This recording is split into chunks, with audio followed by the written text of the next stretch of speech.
Hey everybody, I'm Lori Rudiman. Welcome to Corporate Drinker, a punk rock HR production. In each episode, Corporate Drinker explores the intricate ties between work culture and alcohol. Now, there's no judgment here. The podcast tells stories of regular people like you and me who may have complicated relationships with drinking. I'll talk to leadership gurus, therapists, addiction specialists, and even HR and marketing professionals who have hot takes on how and why alcohol and work have become so interconnected. And of course, I'll speak to brilliant people with big ideas on cultivating genuine cultures of inclusion and belonging so leaders and employees can enhance their work environment and reduce unnecessary conflict with or without alcohol.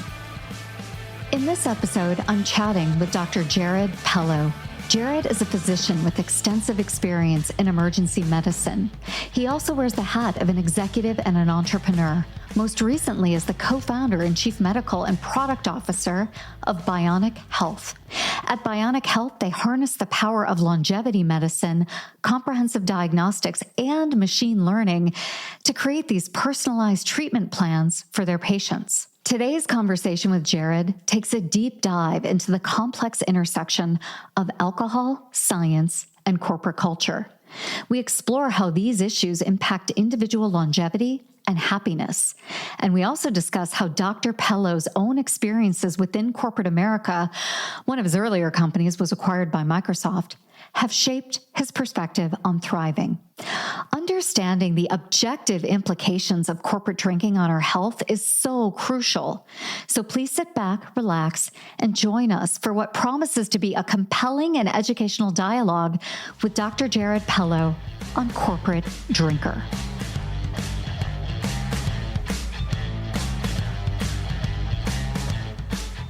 Hey, Jared, welcome to the podcast. Thanks, Laurie. Excited to be here. Yeah, I'm pleased to have you here to talk about all things work drinking. Like, what a topic, right? Pretty amazing. So much fun. For sure. Before we get started, though, can you please tell us who you are and what you're all about? Yeah. So my name is Jared Pelo. I'm a physician. I work at a healthcare startup called Bionic Health, where we take care of people trying to plan for their fourth quarter of life. So how do you make the last 25 years better than the first 75 years. And yes, we're planning on people living 100 years. So I trained as an emergency medicine physician and started a startup in 2014 and have been in the business world and actually just started practicing medicine again as I went back to training around kind of integrative medicine and longevity medicine and started practicing medicine again over the last year. So kind of diverse background, went to big businesses as big as Microsoft, as small as two people in a room doing a startup. And so all sorts of experience across both business and medicine. It's such a fascinating background and also a background that means that you've seen quite a bit in this world. I mean, you've seen people at their worst moments from a medical perspective, but also people at their worst moments in the business world. So tell me a little bit about that, especially when it pertains to drinking. Like, what have you seen? What's memorable? Anything funny? Funny and sad, Yeah, right. Don't they go hand in hand, man? They really do. Kind of across the board, both in the emergency department, all sorts of stories. Every night you would have regulars coming in and you'd build relationships with them. And it was sad often because if they're regular in the emergency department, they're usually not going to live a long time and often driven by alcohol. And also some sad, I did my training at the University of Virginia. And so we had a lot of students and wealthy students. And so I had, a couple young students that were there all the time.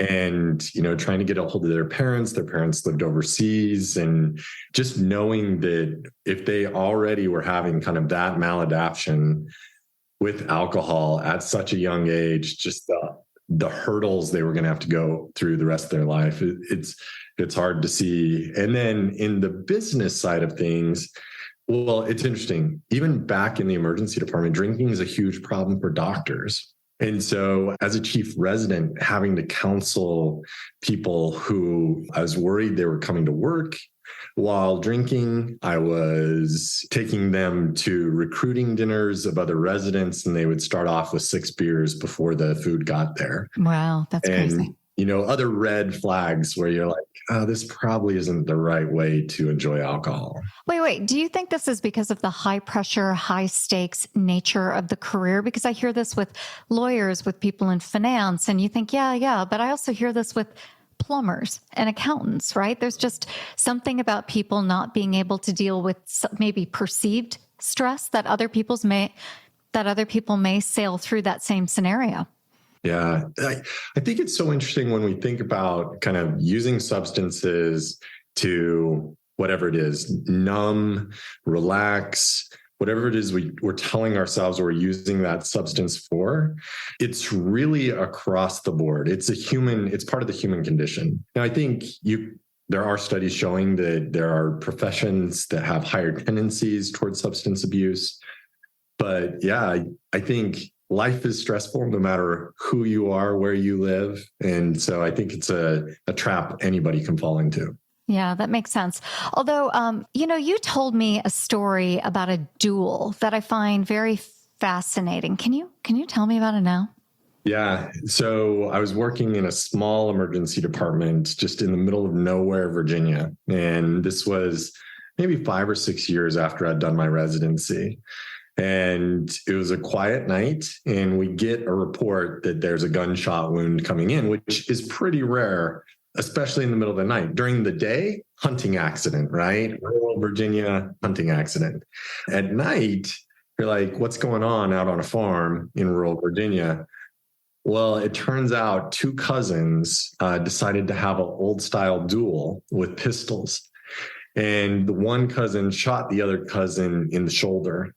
And so that gentleman is sitting in my emergency department. I'm taking care of him, and we get a call that there's another gunshot wound. And the ambulance brings in his cousin, who was so distraught that he had shot his cousin that he shot himself and ultimately ended his own life.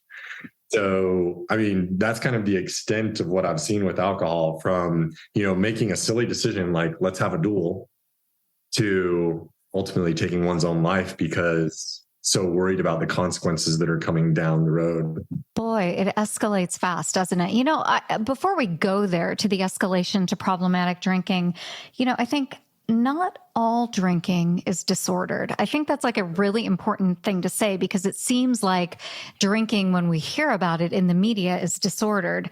But I will say that alcohol definitely has, from your example with the duel, right, an impact on cognitive ability. So can you talk about that impact on our cognitive ability and why it happens that when people drink, maybe they feel anxious or they get angry or their whole demeanor changes? What's going on in the body and the brain? Well, what's interesting about alcohol is, and this is what I think is interesting about the type of medicine I love to practice, which is precision medicine. And we often just try to lump things together and say alcohol works this one way, but it's different in everybody. We have different levels of the enzymes that are metabolizing alcohol dehydrogenase, and really your body is working so hard to detox itself as soon as you drink alcohol. And like you said, there are ways to enjoy alcohol that are not disordered. But I think it's more and more clear that there is no healthy way to enjoy alcohol. As much as we want to say like it's healthy to drink a glass of wine every night, the truth is science is saying more and more there is no healthy level of alcohol. It's always poison.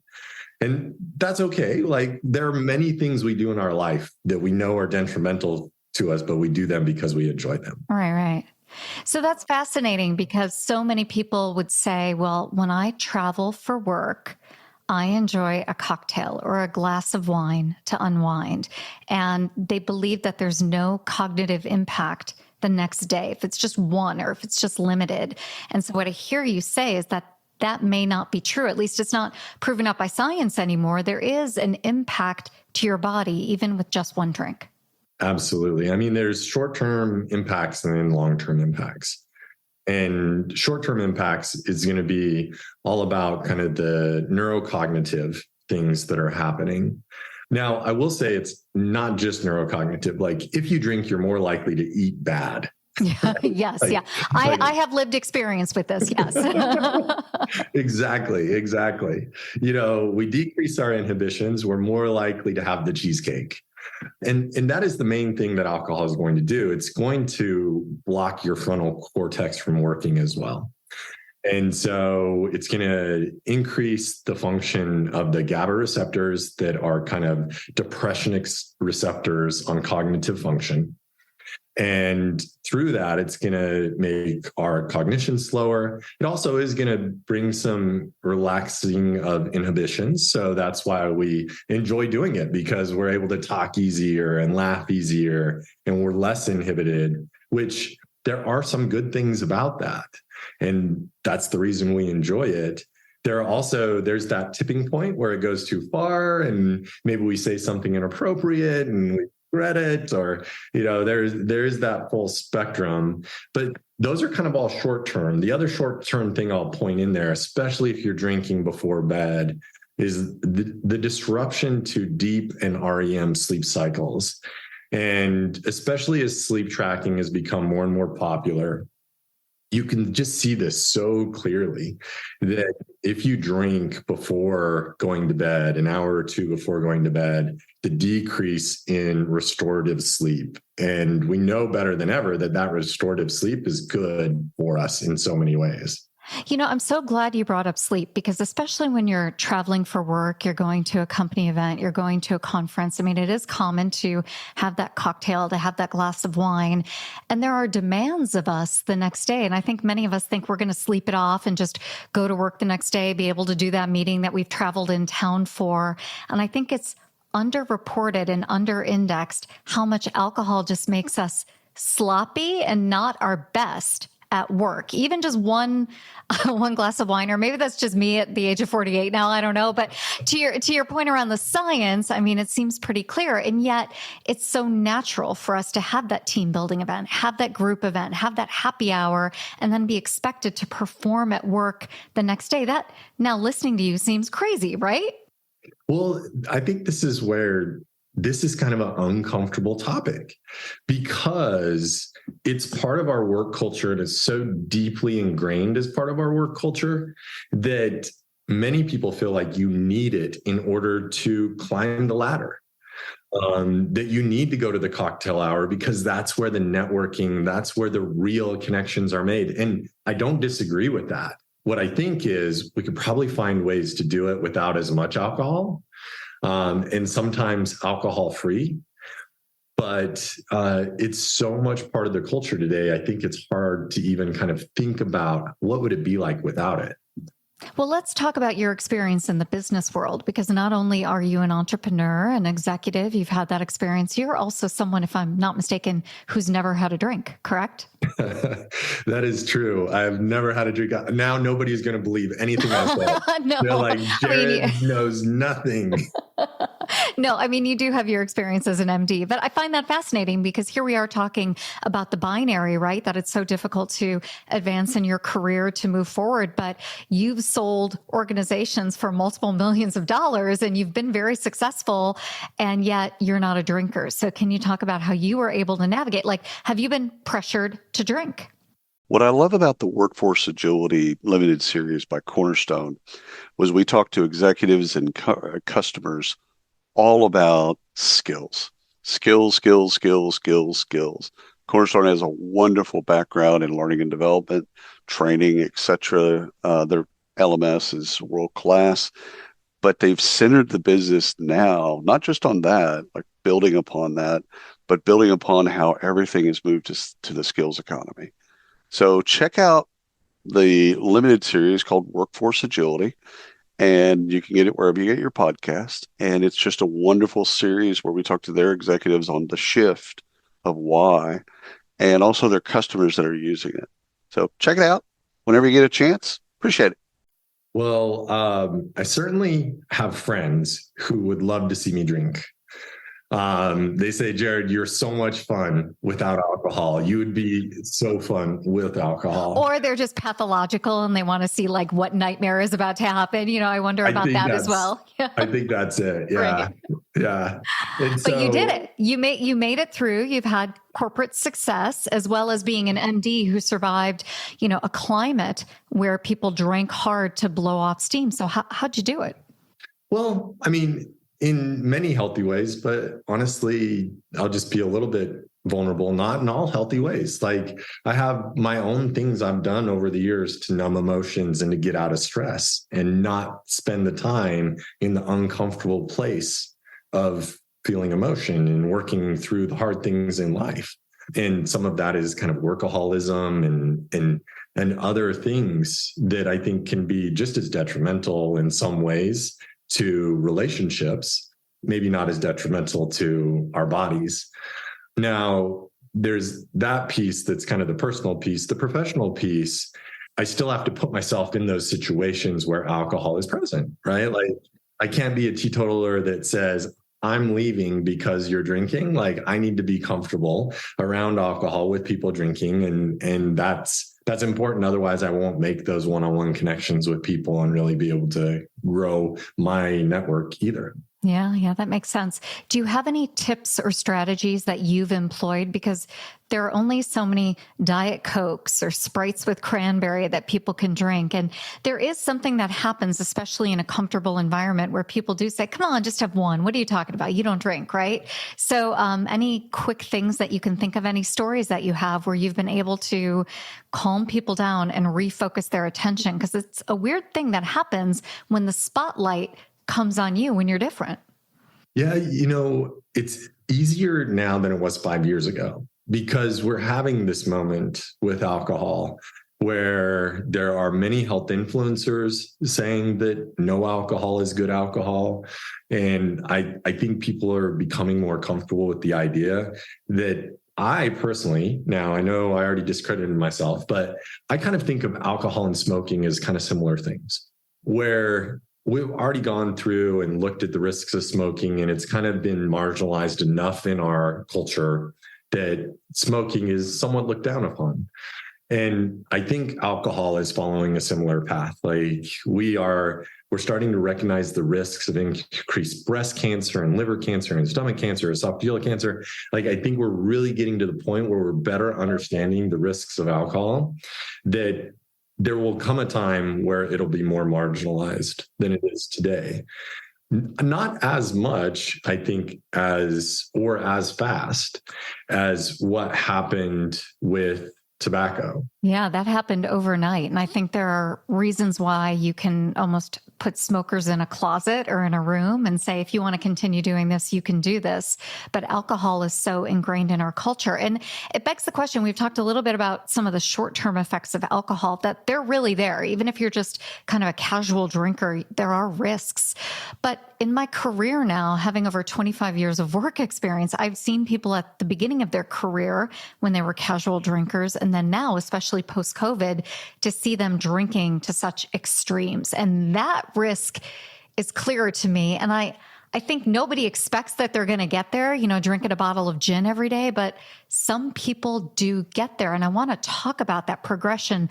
When does it go from casual drinking or, infrequent drinking to a substance use disorder? Like, how does that happen? What's the general state of that time frame? Well, time frame is all different, but what we do know is if you start drinking in your early teens, you're more likely to end up with a substance use issue. That those who wait till their 20s to start drinking are less likely to end up with a substance abuse with alcohol. And the other things that we know are that having, significant others, having communities, whether that's religious or sports or whatever, that you can build healthy habits with, and also people that you're working through emotions with. So therapists, coaches, all those types of things are going to help guard against ending up with substance abuse. But like you said, COVID was so eye-opening and so hard for so many people to go through and end up in a place where they don't actually know how they went from, like you said, one gin a night to one bottle of gin a day, which is a remarkable place to find yourself. Yeah. And what I'm so fascinated by is that I think COVID was just a lagging indicator of things that were broken in our society. And so if it weren't for COVID, it would have been something else that kind of moved us forward to this global discussion around the suffering and the despair that we feel. But I wonder if that's just my own personal take on it, my own bias. I think that already existed. And while COVID did accelerate it with some people, it really did shine a light on the problems people were having. But I don't know if that's correct. What do you think about that? I think you're right. I think it was a magnifier of many things. It magnified disparities in society and in healthcare. It magnified mental health issues across the U.S. We went through so many revolutionary things during COVID. It magnified our racism in the U.S. It magnified so many different things. So yeah, I agree with you. It's so interesting, though, because executives will say, well, if it weren't for COVID, we wouldn't have to spend all this time focusing on mental health, right? Like COVID caused that. And I just think these are things that existed and you were probably seeing in private practice 25 years ago, maybe not people speaking as openly about it, but it existed kind of under a layer of formality and fakeness. I don't know. What do you think? No, I think you're right. I think the pressure that came with COVID kind of throughout corporate America, and it was such a weird thing because we went through this period where at first when COVID started, and this is for me personally, I'd love to hear your thoughts, what it was like. But at first when COVID started, it's kind of a relief. Like I didn't have to go into the office as much. I had more free time. But then as time went on, work creeped into my life more and more, and I almost never stopped working. And it seemed like stress also went through the roof. Now, I was lucky enough to have a support system and a family and wasn't stuck in a small apartment by myself. But what was kind of your experience as you went through COVID? COVID was a great motivator for me because I thought if the world is about to end, like some people are predicting, or if things are going to really get nasty and the world is going to at least lock down, I want to make sure I make the most of what I have in the time I have left. And again, I have privilege, right? I'm married in a very stable, loving relationship. I have a big home with lots of space. I had access to technology. I didn't have children I needed to raise. But the word relief, I think, is right because it was really clarifying for me what's important, what isn't. I was able to refocus on my health in ways that I hadn't in a long time. But you're right, as the days turned into weeks and the weeks turned into months and years, work, an unhealthy relationship with work kind of came back in. It's like the pendulum swung back in. And all those boundaries I thought I was putting into place early on were just the things I was telling myself, I guess, I don't know. And also at the beginning of the pandemic, I really did not drink. Like I heard stories of people doing Zoom happy hours and drinking on the couch. And that was not my existence at the first year and a half. But then dang, I got tired. And it's like, well, all right, I'm going to have a glass of wine tonight. And I really had a good 6 months where I'm like, I need to get back on top of this. And it was not the early days. It was kind of like that murky middle of the pandemic. So yeah, that really resonates with me. And, I think I'm so lucky that I was able to kind of catch it and start to pull back again.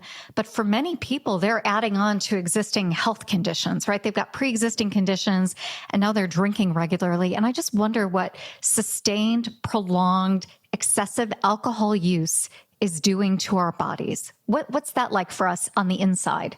Oh yeah, nothing good.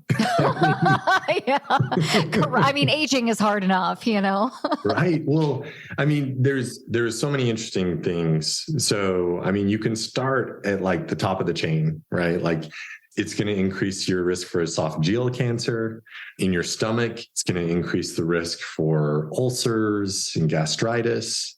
As you move down into the small intestines, there's a term that I don't like, but it's kind of which is leaky gut, which I just kind of think of inflammation in the intestinal lining that it causes permeability, meaning things will slip through the lining of your intestines that should only go through transporters. And because of that, you get increased inflammation in your body, which leads to all sorts of downstream problems. But then as soon as that alcohol gets absorbed, your body is working so hard to get rid of it. Like your body is saying, get rid of this stuff as quickly as possible. It switches it from alcohol to acetaldehyde, and then acetaldehyde to acetate, and then the acetate into fat or water and carbon dioxide. And it's doing that as fast as it can because it knows it's being poisoned. And every organ along the route of the alcohol is being damaged. And so it just brings home the fact again, like it's always poison. It's just the dose of the poison that we're willing to take or that we think is good for us to take. Yeah. Is there ever a time when your body can no longer break down that alcohol and it just kind of sits with you? Because I think about a look and a smell that chronic drinkers have. So talk to me about that. Yeah. I mean, what's really interesting is there's kind of two things. There is the alcohol dehydrogenase, which takes alcohol to acetaldehyde. And some people don't have that enzyme or as high levels of that enzyme, and they'll get really sick when they drink. And so these are the people that take one drink and they're like, I'm so sick. And then the chronic drinkers, though, they will build up so much of the enzyme and they can tolerate so much alcohol. And I would see this in the emergency department all the time, where we would check somebody's blood alcohol level and they would seem stone cold sober to you and I, and they would have a level of 200 where, a level of 80 is going to be over the legal limit. And they would seem completely sober. And so, and probably if it was a naive drinker, they would have probably had a really significant incident. Yeah, like that's alcohol poisoning for anybody who's kind of early in that spectrum, right? But later in life, we all have family members like this or have experienced this where you get to the point where you're like, I'm drinking, but I don't even feel it anymore. So, okay, I see. And that's from your body building up that enzyme. So it's just like primed for you to drink a lot, correct? Yeah, it just becomes more and more tolerant of it. And then, of course, like you're being depleted of vitamins, the whole acetyl-CoA pathway. You're using a bunch of coenzyme A, which is really important for your heart and your vessels. You use up a lot of thiamine, B12, a lot of these vitamins that when an alcoholic comes into the emergency department, we give them what's called a rally pack. And it's got a bunch of these vitamins in an IV. And our desire is just to give them back as many of those vitamins as possible with the hopes that, they don't have some neurologic dysfunction from drinking so much. Yeah. Which makes sense why people go to Vegas and get those IV packs, right, at conferences. So yeah. All right. Now I see the science behind that. That is, by the way, insane to go to Vegas and get an IV pack from a stranger. I agree. I'm not going to go into a strip mall and get an IV myself. I mean, I've heard stories where friends of mine have said they couldn't find a vein. I'm like, you didn't run. Okay. You stuck through it. When they found the vein, you were okay with that. Oh my goodness, just insane. All right. So this also makes sense around the vitamin depletion, because I do feel like there's this certain, just even in casual drinkers, a certain fogginess, a certain fuzziness that happens the next day. So that's vitamin related. Hey, everybody. Got a quick question for you. Is your job easy, stress-free, and full of rainbows and sunshine every single day? Yeah, I'd say that's a big fat no. Hi, I'm David Noe, host of Speakeasy HR, presented by Payroll Partners, and proud to be part of the Work-Defined community. Take a step down into my Speakeasy live on LinkedIn and YouTube, where we tackle HR and business challenges through raw, uncut, unfiltered conversations. This is HR like you've never heard it before. Bold, real, and full of practical takeaways. Real guests, bold insights, authentic conversations that drive change. Catch every episode on demand through your favorite podcast platform or all the content at speakeasyhr.com. Optimize your business with a Workforce AI Edge powered by Visier. Make smarter decisions and achieve better outcomes with real-time AI insights delivered to every people leader. Explore more at visier.com. That, if they're not a certain, like super heavy drinker, it's probably not vitamin related. It's probably just that they drank to such a level that they're still having the effects of the acetaldehyde, because your body can only metabolize alcohol at a set rate, where usually substances will have like a half-life, meaning like you take something 4 hours later, half of it's gone. And the way alcohol does it is, say you have 500 and it can only do 50 per hour, then it's going to be 50, 100, 150, and it's a much slower process. And so if you drink enough, you could still be suffering from and that's really kind of hangovers. That's how that all kind of works in the end. I've had those mornings where you show up at the conference, you're like, am I still drunk? It's terrible. It's terrible. Well, I am curious about something, and this is kind of a step away, but so many of us take antidepressants or heart medication, right? I mean, some of the most prescribed medicines in the world, we may take Xanax, we may take, some sort of SSRI, and then we go to these events and we drink. So can you talk a little bit about the risk of that? Well, I mean, of course, every drug insert is going to say, do not take this and drink alcohol. They're all contraindicated, right? I mean, there's no drug where it's like, yeah, go ahead, you can have a drink. So right? Yeah. I mean, even like you said, blood pressure, cholesterol drugs, like they're all going to say, don't do this with alcohol. And then as we move more into like the benzodiazepines, like Valium and Xanax, or into the opiates, oxycodone, hydrocodone, and start mixing those with alcohol, especially when you get into opiates and you start thinking about respiratory depression and lowering that threshold. So say that I'm usually taking a couple oxycodone for my low back pain, and I drink 5 cocktails and then take those 2 oxycodone. There is a lot higher risk for me than at my baseline. And I think people just, because it's such a part of their life, sometimes they'll forget, like, oh yeah, this is actually a really dangerous thing to do. Yeah. I also have worked with business travelers who are going to like China or Japan or India, and they pop an Ambien on the plane and then have a glass of wine. And I always wonder, like, are they going to wake up? And is that a respiratory thing that could potentially happen? I mean, mixing those two together, what happens with Ambien and alcohol? Yeah, I mean, I'd say Ambien is not as dangerous as opiates. And Ambien and alcohol, the biggest risk with Ambien, of course, is amnesia. Yeah. Oh yeah, tell me about it. Yeah. Yeah, I don't have to tell you about it. Sounds like. Yeah.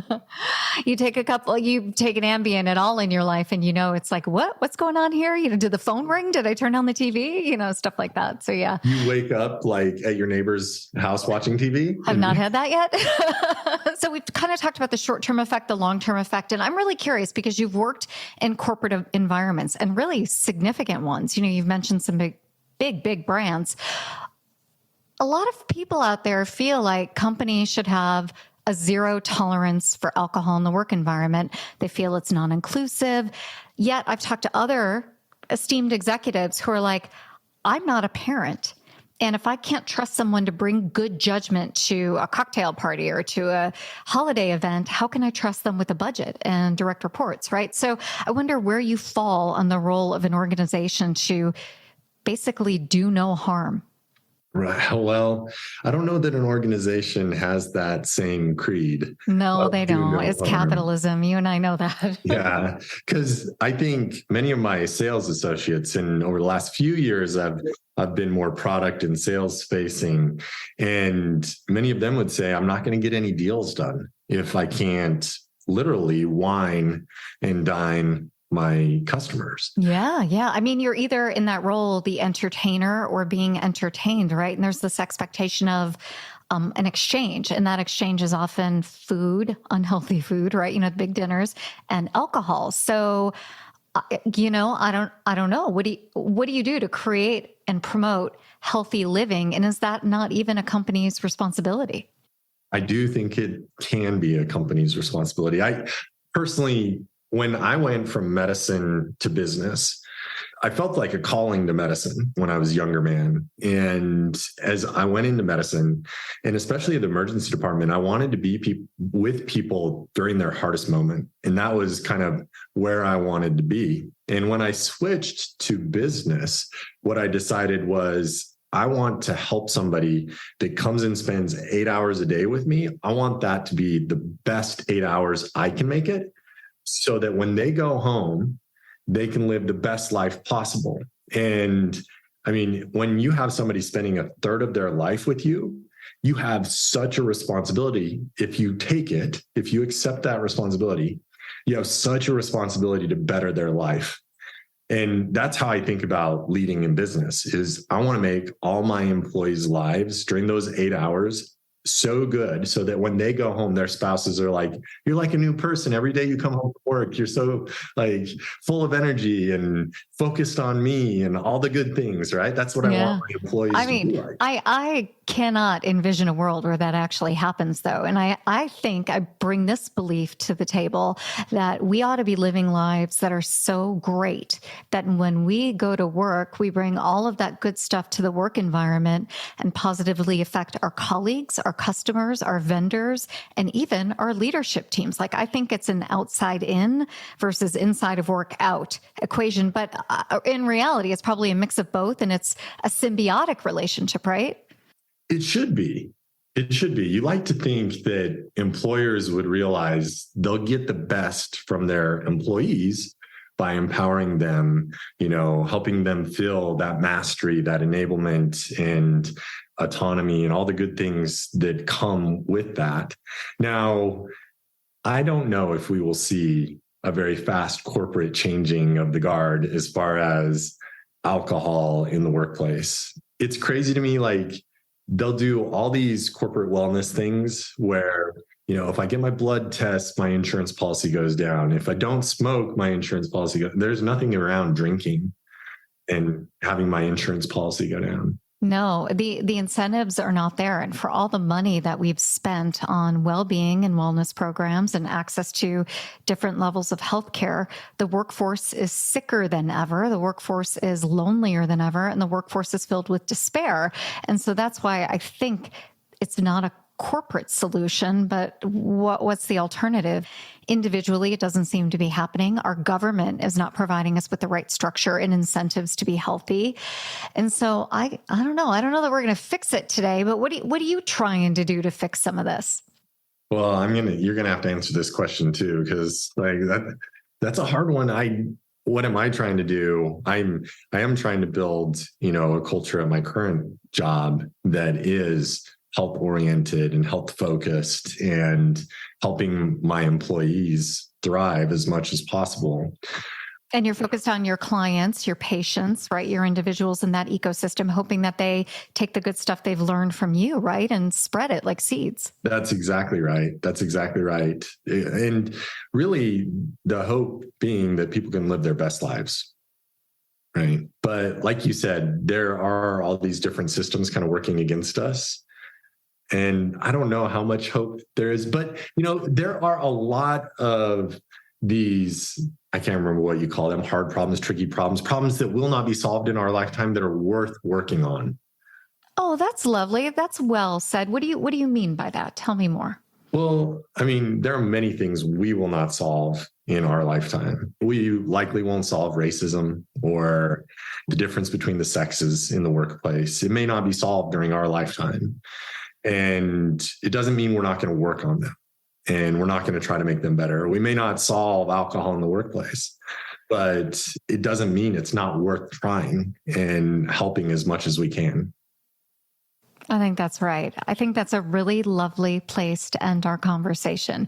Got to try. That's the point of life, right? And so that's what I'm hopefully trying to do with my book and my series. And I know that's what you do in your practice as well. Well, listen, Jared, if people want to get to know you and more about you and what you do in this world, where should they go? Yeah, so they can find me at my website, jaredpelo.com. I'm not very active on socials right now. Because you're a smart man. I think that's healthy. I mean, all the indicators for social media is that it's just as bad as smoking and some of the other vices, right? So yes. Yeah, I know but my how about partner wants me to be, but yeah. Well, how about LinkedIn? Can they find you on LinkedIn? Yes, for sure on LinkedIn. They can find me on LinkedIn. I'm always open to connections, especially if they want to have interesting conversations. If they want to sell me something, probably don't. Well, that's just common sense. Yeah. That's good time management on your part. Well, listen, I really enjoyed our conversation today. I'm really grateful for it. And thanks again for being a guest. Yeah, you bet, Laurie. Thank you for having me. The Corporate Drinker Podcast is a special series brought to you by Punk Rock HR. If you like what you heard, head on over to your favorite streaming platform and leave a 5-star rating and a review. You can also head on over to punkrocktr.com for news, information, show notes, and all the good stuff related to Corporate Drinker. This episode was expertly produced and edited by my friends at Emerald City Productions with special help from Danny and Michael. That's it for today's show. Thank you for joining us. We'll catch you next time on the Corporate Drinker Podcast.